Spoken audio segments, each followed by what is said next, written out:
Hi, I'm Percy with the Portland State University Department of Geology, and I'm delivering this seminar on February 16th of 2022 during year 2 of the pandemic, which is why I pre-recorded it.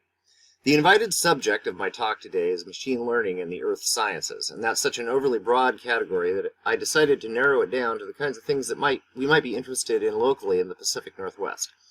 Not that we aren't all interested in all of those other topics, but we need something to focus on. The point of machine learning is building models of data and making predictions, and I hope by the end of this talk that you will feel like you have an idea of how to use these techniques on your own data. This talk is pitched at the 80% or so of earth scientists who have probably seen machine learning mentioned in papers and talks but have never had the time to sit down and figure out how it works. If you are in the other 20% who already know this, it will definitely be review. I'm going to pair up the machine learning techniques with typical examples of how they are used, so we'll talk about landslides, of course, and volcanoes and earthquakes too, and some geochemistry because we have a lot of that in our department, and geologic maps because they're cool. I want to give thanks to a few people quickly. George Landaris taught me neural networks and fuzzy logic in 1991 in the systems science department here at Portland State University, and spurred my curiosity in the subject for all these years. Marty Zwick, currently in systems science, is my collaborator and mentor on a machine learning project that I'll discuss near the end of the talk. Next, I want to give a shout out to Jesper Dromsch, whose excellent paper titled 70 Years of Machine Learning in Earth Science was incredibly valuable to this talk. Finally, my gratitude goes to the memory of Bob Grimm, the local neurologist who got me started with databases and thinking about the brain. There are two broad categories of machine learning: supervised and unsupervised. The third category is reinforcement, and it's getting a lot of attention in specific applications and is often referred to as deep learning, which by definition makes the other techniques shallow learning. Supervised learning is where we supply the model with the target answers, whereas in unsupervised learning we are expecting the algorithm to find the categories for us. Also within machine learning, there are two other broad categories, which are regression and classification. Regression typically refers to the computation of a continuous output, while classification usually results in discrete categories. You'll notice that I hedge my statements there, and that's because there can be a fair amount of overlap in the technique, some of which can result in either regression or classification depending on the application. One thing to watch out for in machine learning is overfitting, where our model is tuned too closely to the original data and doesn't generalize to new data. Hyperparameter tuning is an area to pay attention to as you're exploring your own data. The landscape of machine learning has exploded in the last few years, with a huge proliferation of techniques and variations on techniques. This slide shows some of the decision points that can be used in determining the best technique to use for a particular data set or outcome. It's broadly grouped into the categories of regression and classification that were mentioned earlier, along with some extra goodness for dimensionality reduction and clustering. One of the reasons that machine learning has become so successful so quickly is due to the open source programs that the majority of this work has been developed in. If these algorithms were locked behind proprietary software paywalls, there wouldn't be such rapid exchange of ideas and improvements on techniques. In fact, there was what we refer to as the AI winter, which was partly due to the proprietary nature of the software available at the time and a lack of research funding. Once the open source programs for Python and R came along, plus some good stuff from Google in the form of TensorFlow, then things really started rolling, especially since 2016. There are tens of thousands of blog posts, GitHub repositories, and full-blown coding examples for nearly any application area you are interested in. The only thing holding you back is diving into the code. Now, there are some caveats with all of this freely available information, and the main one is that some people are trying to support themselves by selling ads on their blogs, and the ratio of information to advertising can be low in some cases, but you will quickly notice the blogs that are mostly ads. The history of machine learning in the earth sciences is pretty involved. We have been using advanced computation techniques as soon as they have become available for a variety of historical reasons, probably in part due to the economic aspects of geology. As we see here, Kriging, which almost all of us have used, is on the scene back in the 1950s. From there, we see a progression of techniques evolving as the capabilities of the computers became more advanced. There's a braided evolution of applied statistical techniques such as support vector machines and random forests, along with the development of the reinforcement learning branch, also known as neural networks. And of course, we have the obligatory XKCD comic pointing out that, there's a lot of linear algebra in machine learning. Regression is predicting an output from a set of input variables in whatever form. It does not need to be linear, even though that is the form we are most familiar with. In fact, a regression could be made of different functions for different ranges of inputs, and then used in a piecewise fashion. Everyone has used a regression line through a 2D space, but have you done it in multiple dimensions? And did you know that it's considered machine learning? Yes, it is! Now, the interesting thing about multiple linear regression is that the algorithm fits a surface that minimizes the distances of the points from the surface. And the surface is one dimension less than the number of dimensions in the system you are modeling. In a 2D system, y is considered the dependent variable and x is the independent one, and the line is a 1D object in a 2D space. For multi-dimensional data, we declare one variable to be the dependent variable, and the model is typically a linear combination of the remaining variables. There are a number of variations on multiple linear regression that can really make this a powerful technique that is also very understandable from a physical perspective. As we get into other more complex algorithms, the level of abstraction can get pretty high, and the whole thing ends up being like a black box, especially with the neural networks. With multiple linear regression, it's all very clear which variables play which roles in the model. Another trick we can do with multiple linear regression is to either replace the data with basis functions or add extra columns of transformed data and using those as extra independent variables. K-means clustering is an unsupervised machine learning algorithm that puts data into clusters based on their distance in a higher dimensional space. It works on continuous, not discrete data. Geochemistry is a good application of this technique. Each data point is a vector in a higher dimensional space, and the distances between them are minimized for each grouping. Examples of K-means clustering in the geosciences go back many decades, and it's still used, particularly as a first pass before using more advanced techniques. It is a very approachable technique, and if you use a silhouette plot, you can find the right number of clusters pretty easily. The random forest model is what's known as an ensemble technique because it uses a multitude of models to create a final output. Random forest can be used either as a classifier or as a nonlinear regression technique. A decision tree is used to partition a data space based on classified data.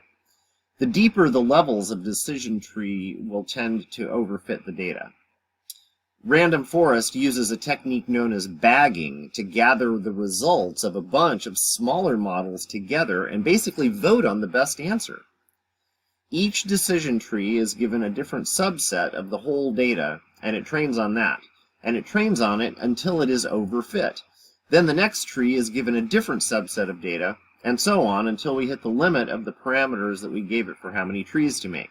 At this point, we have a forest of trees from which to make decisions.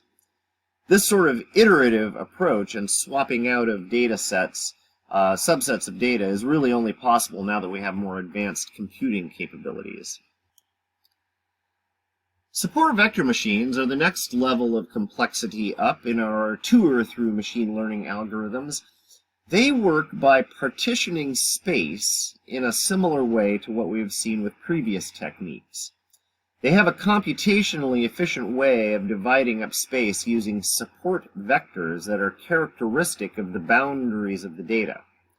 Where support vector machines really shine, however, is in projecting the data into higher dimensions where the boundaries are easier to define. Consider this example here where there's clearly no linear boundary that can divide the set here on the left. However, in the second panel, we see that using basis functions has allowed the data to expand into higher dimensions where the separation between the data is quite clear. Support vector machines have been doing a lot of heavy lifting in the geosciences, with applications in geologic mapping and mineral exploration, as well as seismic data processing. Neural networks have been around since the 1960s in their original form, and are the main form of what is referred to as reinforcement learning. The perceptron, seen here, was the original model of a neuron with several inputs and a target output, and a learning mechanism to adjust its weight to get closer to the target. Extra layers of perceptrons can be assembled into any level of complexity desired. The deep learning applications that we hear so much fanfare about are examples of many layered neural networks with lots of additional parameters. The graphic in the lower left is an example of loading up a neural network with lots and lots of hidden layers. Next, I will talk briefly about a couple of my own machine learning projects. Spatial reconstructibility analysis is a technique I am currently developing with Marty Zwick from System Science. It uses graph theory and information theory to deconstruct a data set into smaller representative sets that can model the whole. The principal distinction of reconstructibility analysis is that it only works on discrete data. So I decided to try it on land use data classified into forest, urban, water, and grasses. Taking a space-time data cube of land use classified from satellite data, I unwind the neighborhood around the center cell, which is our dependent variable in this system. So far I'm getting around 70% accuracy on my predictions using the neighborhood cells just to the north and south. I also recently tested this algorithm on some landslide data that's in a textbook I use for my GIS classes. It's a nice example using weights of measure and a neural network to predict landslide susceptibility, so I can validate my results with that. The Geologic Map of Oregon is an interesting database consisting of the best available map for each area. This results in a map of widely varying levels of detail, as we see in this map that shows Oregon colored by what scale of geologic map is currently in the database. Green is for areas mapped at 1 to 24K or better. Yellow stand for areas mapped at 1 to 30,000 up to 1 to 125,000. And red is mapped at a scale of 1 to 125K or greater. So the idea with this project is to use the areas mapped at higher resolution as the training areas for my model, and then use those trained models on similar terrain that's been mapped at a lower resolution. I'm actively working on this and expect results well before the summer mapping season. My hope is to generate waypoints that our mappers can use to locate changes in lithology. Next, we'll talk about steps to analyzing your own data. The trick to modeling your own data is to start small and simple, using the smallest amount of data that you can use to describe your problem, so that you don't spend too much time waiting for your results to run overnight or something like that. You also want to really get to know your data, look at it sorted all different ways, look for missing values, really look at it and see if it needs to be log transformed, and also it's a really good idea to normalize your data so that they're all in the same range, so that really large valued things don't swamp the rest of the model. And then of course you're also going to want to use training and testing splits. It's really important to always train your model on different data than you test it on. And typically what you want to do is take your data and divide it up into training and testing splits. Ideally, if you've got enough data, you can actually have a holdout final testing one. So what you do is you go back and forth between training on your data and then testing on the holdout, the first holdout set. And then, of course, once you've got good results happening from that process, then you can try it on the final set. And of course, that's why we need big data, is so that we can divide things up into these different data sets. This slide here just shows a couple of extreme examples of the trade-offs between bias and variance in the models. A very simple model on the left, which clearly doesn't fit the model very well, versus a very complex model on the right, which overfits the model and doesn't generalize very well. In the graph on the left, we see a plot of the training score in blue going up over time, whereas the validation score against the testing part of the data set actually starts to get worse over time as we overtrain the model. So this is an example of overfitting, and you can see where it says best model. That's the best trade-off between getting a good score on the training data and actually being able to generalize to data that it hasn't seen before. On the right, we see the example of different degrees of polynomials fitting the data and the trade-offs there. Clearly, a higher order polynomial does a better job of fitting.